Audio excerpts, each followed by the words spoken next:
Bem, nós vamos examinar o panorama de mercado visto no dia 14 de julho de 2026. Quer dizer, o primeiro semestre já foi, estamos começando o segundo semestre e 2026 vai indo. Bom, eu sou o professor Securato, professor titular da FEA USP, já aposentado, mas ainda professor titular da FEA PUC de São Paulo em atividade. A primeira coisa que eu queria examinar é a questão da inflação de 2026. Então, o grande dado aqui é o mês de junho. O mês de junho, a inflação, todo mundo esperava que ia ser a faixa de um 0,40, 0,50, ela foi 0,16, quer dizer, aqui é uma queda no efeito inflacionário do mês de junho. Tá? Então, quando você faz o acumulado aqui dá uns 2,60 qualquer coisa, e a expectativa é você ter um 5,2 de inflação para o ano de 2026, certo? Então, essa é a ideia. Com relação à taxa Selic, nós começamos com 15, fomos de 14,75, 14,50, e a maior briga aí por causa do 14,25. Quando o Banco Central baixou para 14,25, todo mundo ficou bravo, certo? Pô, não devia baixar, a expectativa de inflação é maior, só que a expectativa de inflação, na verdade, deu 0,16. Ou seja, o Banco Central fez muito bem em baixar a taxa para 14,25. Então, a expectativa agora é que ele baixe para 14, tá certo? E devemos chegar no final do ano, tá certo? A expectativa é de um 13,75. Então, 14 na próxima reunião e depois, até o final do ano, a 13,75. Eu acho que pode ir um pouco mais. Poderia ir na faixa de uns 12,75. Acho que os juros reais brasileiros são muito altos. Tá? Bom, com relação ao PIB, a expectativa do PIB está agora na faixa de 2%. Começou o ano, o PIB esse ano vai dar 1,5%. Não, vai dar 1,7%. Agora a expectativa é 2%. Eu continuo dizendo que vai dar na faixa de 2% a 3%. Eu acho que 2,5% é um bom número, 2,6% por aí. Eu acho que o Brasil tem uma certa inércia. E, inclusive, em ano eleitoral, é razoável que você tenha até, o governo se preocupa em colocar as pessoas em condições de maior conforto na realização das suas expectativas de comprar coisas. Né? Isso vai movimentando o PIB e você tem a tendência de crescimento do PIB. Então, eu acho que nós vamos ter um PIB, né, eu falo de 2 a 3, já chegaram no 2, tá? Até agora está difícil o mercado falar em 2. Já chegaram no 2, eu acho que pode chegar até um pouco mais. Eu fiz um levantamento para a gente ver comparativamente como é que está o nosso PIB, tá? Quer dizer, como é que está em relação aos demais países. Por economia, os Estados Unidos é o maior PIB. Depois vem a China, tá?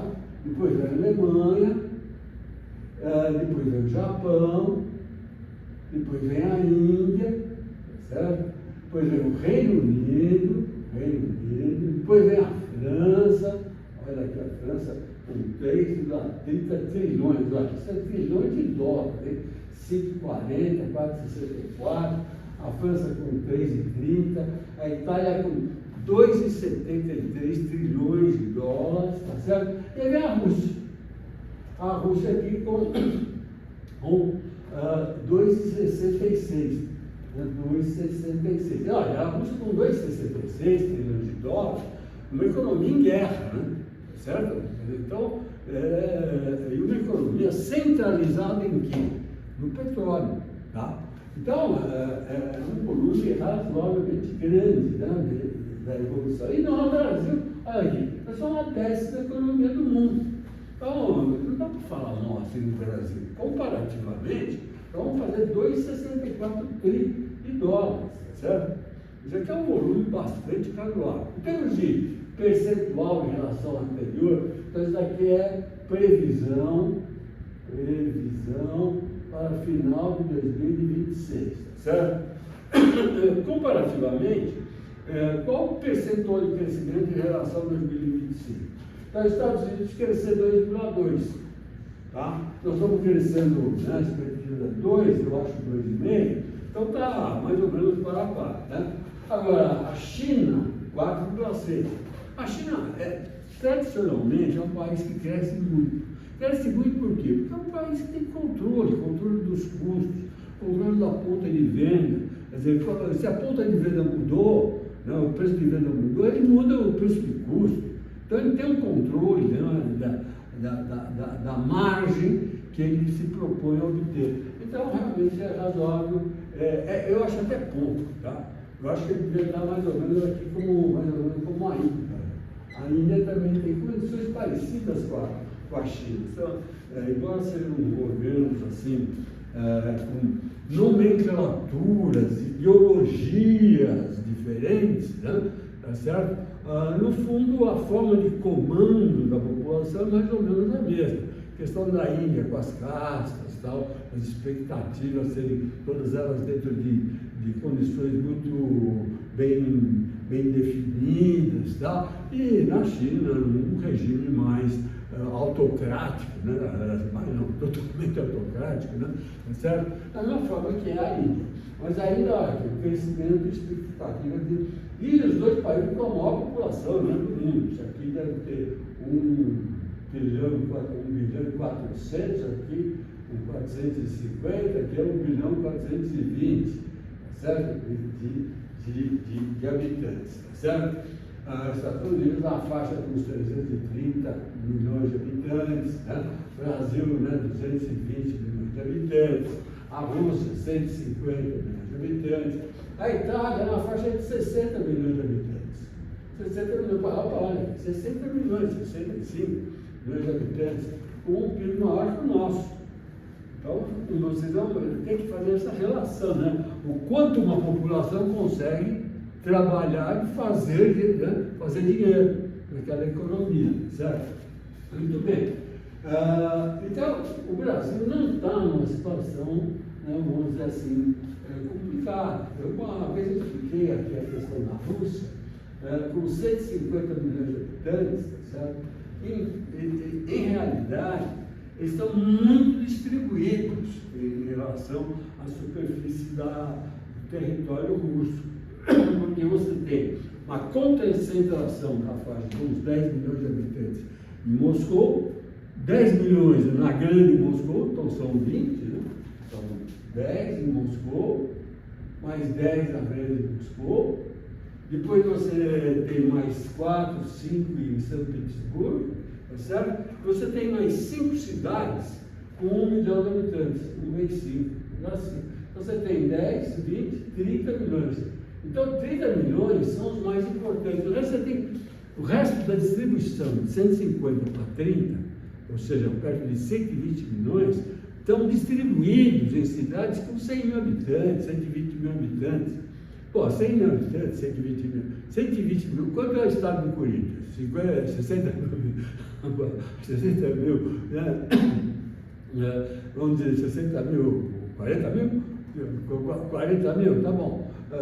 45 mil, o Maracanã, 60 mil, né? Mas 2 desses 50 mil dá 100 mil habitantes. Então você tem cidades que são 2 jogos do Corinthians, 2 jogos do Flamengo, coisa desse tipo.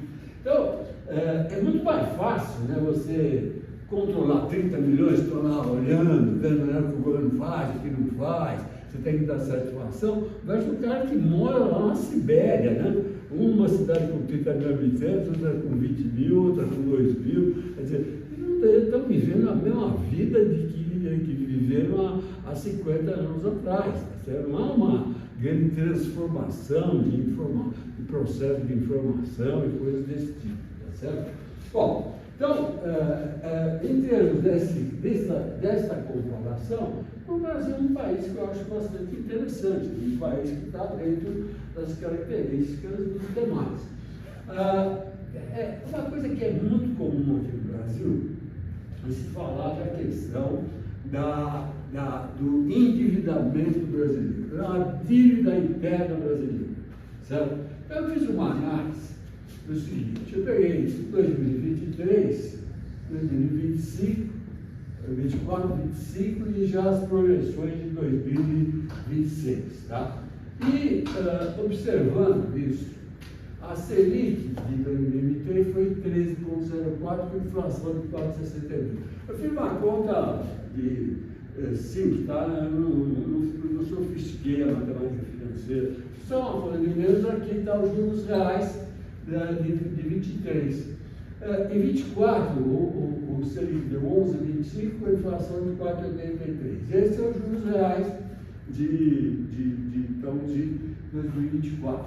Em 2025, olha aqui, aquilo foi violento. O Selic deu 14, com a inflação de 4,26. Um juro real de 10,06.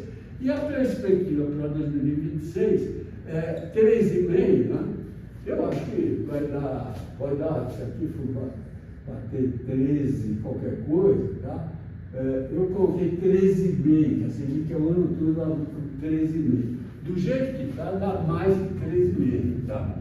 Porque vocês estão esperando de dezembro de 13,75, tá? Eu botando o ano todo 13,5, isso aqui foi 15, foi 14, dá mais. Mas não vamos deixar pelo 13,5. Então, 13,5 com a inflação, também botou a inflação, né?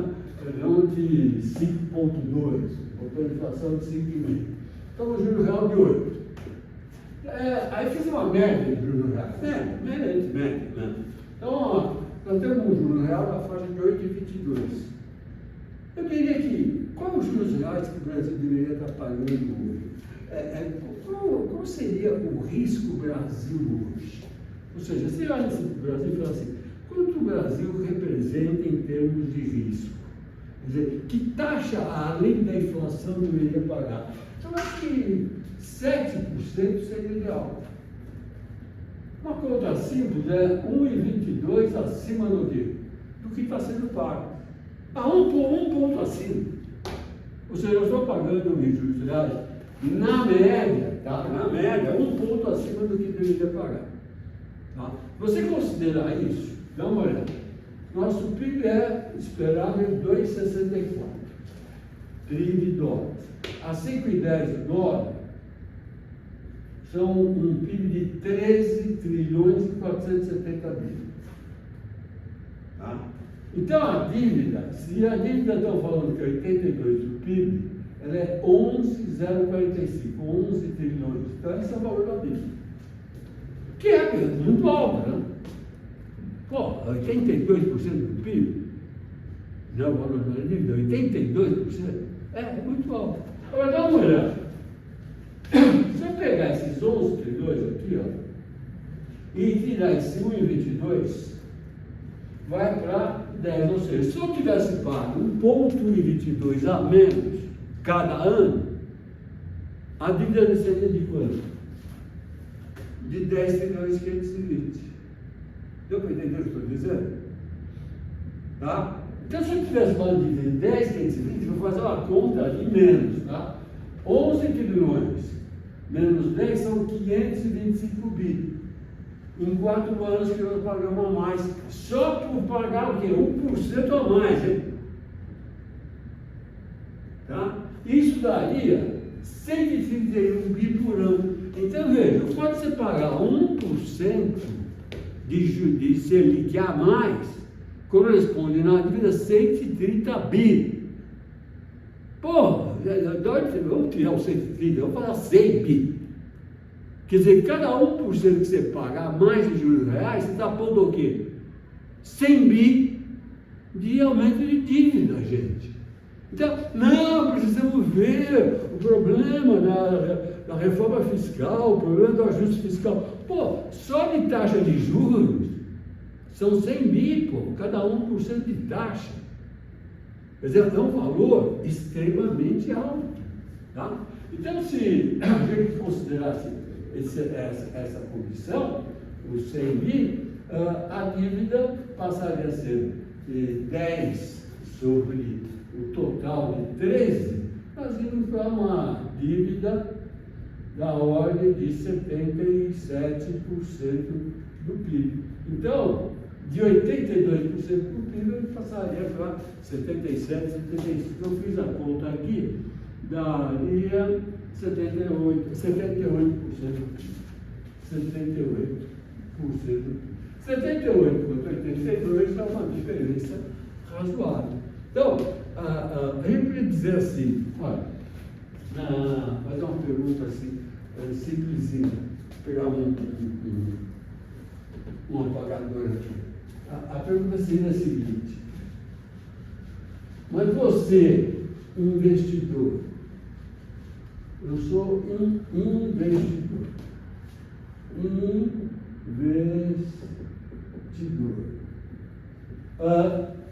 Inflação mais 7%. Então a Selic vai pagar os juros reais de quê? Juros reais de 7%. Certo? Então, por exemplo, se a inflação é de 5, 5 mais 7 dá quanto? 12%. Certo? Perguntar. Se eu vou ganhar 12%, o que você prefere? Essa é a grande questão. Não, mas aí não vou comprar títulos públicos. Aí a gente não consegue rolar a dívida. Ah, tá bom. Você vai pegar o seu dinheiro e vai pôr aonde? Vai pôr aonde? Ah, vamos comprar ouro. Prata. Não, vamos botar em Bitcoin. Bitcoin. Não, vamos colocar em imóveis. Estão percebendo? Mas, veja, o ouro subiu muito. Por quê? Porque com a situação, postura do Trump nos últimos anos, colocou em risco a economia americana, a própria moeda americana. Então, muitos países que fazem as suas reservas em dólar, começaram a fazer as suas reservas em quê? Em ouro, prata, metais, né? Talvez até em bitcoins, certo? Então, vamos dizer, o que tinha que sair, tinha que aumentar isso aí, já foi. Né? Vamos investir em imóveis? No Brasil, todo o Brasil, a quantidade de imóveis que estão sendo produzidos é violenta. Não dá, eu não consigo ver onde vão morar todas essas pessoas, as pessoas que precisam, né, do número de imóveis que estão sendo feitos. Você fala, não, o mercado imobiliário está aquecido. Não está aquecido o mercado imobiliário. O mercado imobiliário está produzindo, né, uma quantidade de imóveis muito grande. Bom, conclusão, eu não tenho muito aonde, vou aplicar em dólar, não, vou aplicar em euro. Não, eu não posso falar que a economia americana está uma maravilha. Está com uma inflação na faixa de 3%. Eles provavelmente vão ter que aumentar a taxa de juros. Eu também não posso falar que o euro, né, a zona do euro, a economia da zona do euro está uma maravilha. Conclusão, é melhor ficar aqui no Brasil mesmo, tá? Aplicando a coisa de inflação mais 7% ao ano. É só isso, pô. Tá? Se um dia vocês quiserem fazer uma continha, faça, que é interessante. Você faz uma pergunta para você assim, olha, por exemplo, eu estou com 80 anos, vou viver mais 15, tá? Mais 15 anos, eu vou estar com 95 anos, tá certo? Então a pergunta é a seguinte, eu quero tirar inflação mais 7, eu vou ganhar, tá bom? Então a pergunta é, quanto eu precisaria aplicar hoje aqui, tá certo? Para só com 7% ao ano, só com 7% ao ano, só posso gastar os 7% ao ano. Porque o resto é o quê? É inflação. Tá certo? A pergunta é, quanto daria aqui por ano? Ou seja, a cada ano, quanto que eu poderia tirar? Deu para entender a pergunta? Tá? Eu posso tirar 600 mil. Se eu colocar aqui, da ordem de quanto? Da ordem de 100 milhões. mais ou menos a grosso modo. Então, se eu for um cara que eu tenho 6 milhões milhões de reais hoje, eu posso tirar 600 mil por ano, que dá uma base de 50 pau por mês, concorda? 50 pau vezes 10, são 500 mil, mais os 2 milhões de novembro e dezembro, mais 100 mil, eu tiro 50 pau por mês, concorda? Sem pensar que eu não vou pegar 600 mil e ficar guardado, né? E vai rendendo, né, juros durante o ano, tá certo? Então, você precisa, não de 600 por ano, você quer ter uns 20 pau por mês, 20 vezes 10 são 20 vezes 10 são 200 mil, mais 240 mil, 250 mil. Né? Então, 250 mil é quase a metade disso. Tá? Então, vamos deixar a metade, 300 mil. Tá? Você precisa ter 3 milhões. Então, você precisa, ao longo da sua vida, fazer 3 milhões de reais. Se você computar que você pode ter uma aposentadoria na faixa de uns 4, 5 mil, e você pode viver com mais 15, tá? E nós falamos de 15, então é metade disso aqui, né? Metade dos 300, né? 150. Tá? 150 mil. Bom, conclusão, você precisa de 1 milhão e meio. Então, se você ao longo da sua vida conseguir guardar 1 milhão e meio, 1 milhão e 200, tá certo? O que vai acontecer com você? Você vai ganhar os seus 4 mil, 5 mil de aposentado, mais os juros correspondentes aos juros reais pagos, né? Ou seja, já corrigido com a inflação.